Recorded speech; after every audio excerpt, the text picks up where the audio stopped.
Hello అండి, నా పేరు వెంకట్. మీరు ఇప్పుడు చూస్తున్నది ఓంకార ప్రాజెక్ట్ దగ్గర ఉన్నాం మనం.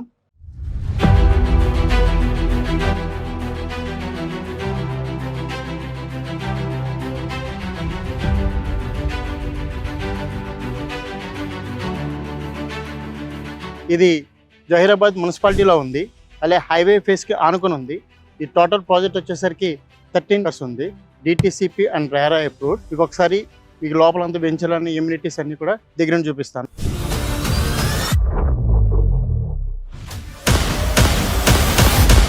హలో అండి, నా పేరు విశ్వ అండి. ఇది మీరు చూస్తున్నది Mumbai highway facing project and నిమ్స్కి అతి దగ్గరలో ప్రాజెక్ట్ అండి. ఇప్పుడు మనం వెంచర్ లోపల ఉన్నాము. ఇక్కడ చూస్తున్నదంతా కూడా మనం సీసీ రోడ్స్ అన్ని కంప్లీట్ చేసాము. ఇక్కడ 40 into 30 feet రోడ్స్ వేసామండి. అలాగే డ్రైనేజ్ అంతా కూడా కంప్లీట్ చేసాము. ప్లాంటేషన్ కూడా మీరు చూస్తున్నారు కదా, ఎంత అందంగా పెట్టాము. అలాగే ఇక్కడ ఎలక్ట్రిసిటీ అంతా కూడా అరేంజ్మెంట్ అయిపోయిందండి. ఇప్పుడు మీరు చూస్తున్నారు కదండి 13.34 acres డెవలప్మెంట్స్. సో చూస్తే 24/7 సెక్యూరిటీ కింద వాల్ కన్స్ట్రక్షన్ చేసాము. ఒక కంప్లీట్ వాచ్మెన్ ఫ్యామిలీ 24/7 ఇక్కడ అవైలబిలిటీలో ఉంటారు. అట్లానే వాటర్ ట్యాంక్ వచ్చి 2 lakhs వాటర్ ల్యాక్ కెపాసిటీ ఇచ్చామండి.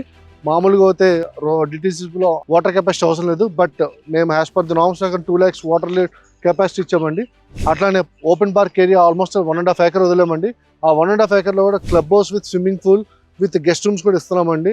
ఎందుకంటే coming to the point going forward మనం కూడా ఇది 30 acres వరకు ఎక్స్టెన్షన్ ఉందండి. సో అన్ని విధాల ఫస్ట్ ఫేజ్ నుంచే కూడా కస్టమర్స్కి డెవలప్మెంట్స్ అన్ని అందుబాటులో ఉండాలని చెప్పి ముందు డెవలప్మెంట్స్ వర్క్స్ అన్ని కంప్లీట్ చేసిన తర్వాత మనం ఈ వెంచర్ని మార్కెట్లో తీసుకొచ్చామండి. అలాగే ఈ ప్రాజెక్ట్ వచ్చేసి ముంబై హైవే ఫేసింగ్లో ఉంటుందండి. అలాగే ఇటు వెళ్తే మనకి మహీంద్రా అండ్ మహీంద్రా ఫ్యాక్టరీ కేవలం 2 kilometers దూరంలో ఉంటుందండి. జహీరాబాద్ ఈ మధ్యకాలంలో జహీరాబాద్ అనేది బాగా తరచూ రియల్ ఎస్టేట్ మార్కెట్ వినిపిస్తున్న పేరు. అసలు జహీరాబాద్ అనే పేరు రియల్ ఎస్టేట్ మార్కెట్లో ఎలా వచ్చిందంటే బేస్డ్ ఆన్ నిమ్స్ అండి. ఈ నిమ్స్ అనేది ఏంటంటే నేషనల్ ఇన్వెస్ట్మెంట్ మ్యానుఫ్యాక్చరింగ్ జోన్. ఇది ఒక సెంట్రల్ గవర్నమెంట్ ప్రాజెక్ట్ అండి. సో ఆ ప్రాజెక్ట్ ఏంటంటే ఈ దగ్గరలో జహీరాబాద్ దగ్గరలో 12,000 ఎకరాలు అంటే 12,000 acres ల్యాండ్ ఎక్విజిషన్ చేసి పెట్టి, సో అక్కడ ఎలక్ట్రానిక్ సంబంధించిన నెక్స్ట్ ఇండస్ట్రియల్ సంబంధించిన మ్యానుఫ్యాక్చరింగ్ జోన్ అండి.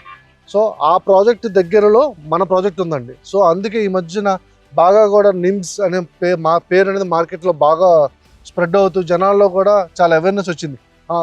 దగ్గర ఎంప్లాయ్మెంట్ అక్కడ బాగా వస్తుంది. ఈ ఏరియాలో పెట్టుబడి పెడితే మనకి రాబోయే కాలంలో మంచి రిటర్న్స్ వస్తాయనే ఉద్దేశంతో అందరూ కూడా ఈ మధ్యన బాగా జహీరాబాద్ అనేది పాపులర్ అయిందండి. అలాగే చూసుకుంటే హైదరాబాద్ నుంచి 60-70 kilometers రేడియస్ దూరంలో ఉందండి. సో అయినా సరే కస్టమర్స్ కూడా వచ్చి చాలా ఇంట్రెస్ట్గా వచ్చి ఇక్కడ చూసి ఈ ఎన్విరాన్మెంట్ కానీ ఈ లొకాలిటీ కూడా చూసుకొని అందరూ కూడా ఇన్వెస్ట్ చేయడం జరుగుతుందండి. అలానే ఇప్పుడు చూస్తున్నదంతా కూడా న్యూ జహీరాబాద్ లాగా అందరూ కూడా లెఫ్ట్ సైడ్ అంతా కూడా ఓల్డ్ జహీరాబాద్ అండి, రైట్ సైడ్ అంతా కూడా న్యూ జహీరాబాద్ అన్నమాట. ఇప్పుడు అందరూ కూడా జహీరాబాద్ ప్యాకప్ అయ్యేటప్పటికీ అందరూ కూడా ఇటు సైడ్ వైపు వచ్చి అందరూ సింప్లెక్స్ డూప్లెక్స్ హౌసెస్ కన్స్ట్రక్షన్ చేసుకున్నారండి. ఎగ్జాంపుల్ చూస్తే మన పక్కనే ఒక కాలనీ ఒకటి రెడీ అయిందండి. ఆల్మోస్ట్ 3 years బ్యాక్ నుంచి ఆ కాలనీ అనేది స్టార్ట్ అయింది. సో మన వెంచర్లో కూడా ఇప్పుడు మేము కూడా స్టార్ట్ చేయబోతున్నాం అండి సింప్లెక్స్లో. ఈ ఏరియాలో కానీ నెక్స్ట్ ఈ ఏరియాస్లో కానీ ఎక్కడ సింప్లెక్స్ కన్స్ట్రక్షన్ చేసి ఈ వెంచర్లో కూడా స్టార్ట్ చేద్దామని చెప్పి అనుకుంటున్నాం. పిల్లలకు వచ్చేసరికి చాలా మంచి పార్క్ ఒకటి అందరికీ చేస్తున్నామండి. ఇక్కడికి వచ్చి రెడీ టు కన్స్ట్రక్ట్ చేసుకునే బెస్ట్ ప్రాజెక్ట్ ఏదైనా ఉందంటే జహీరాబాద్లో ఇదేనండి.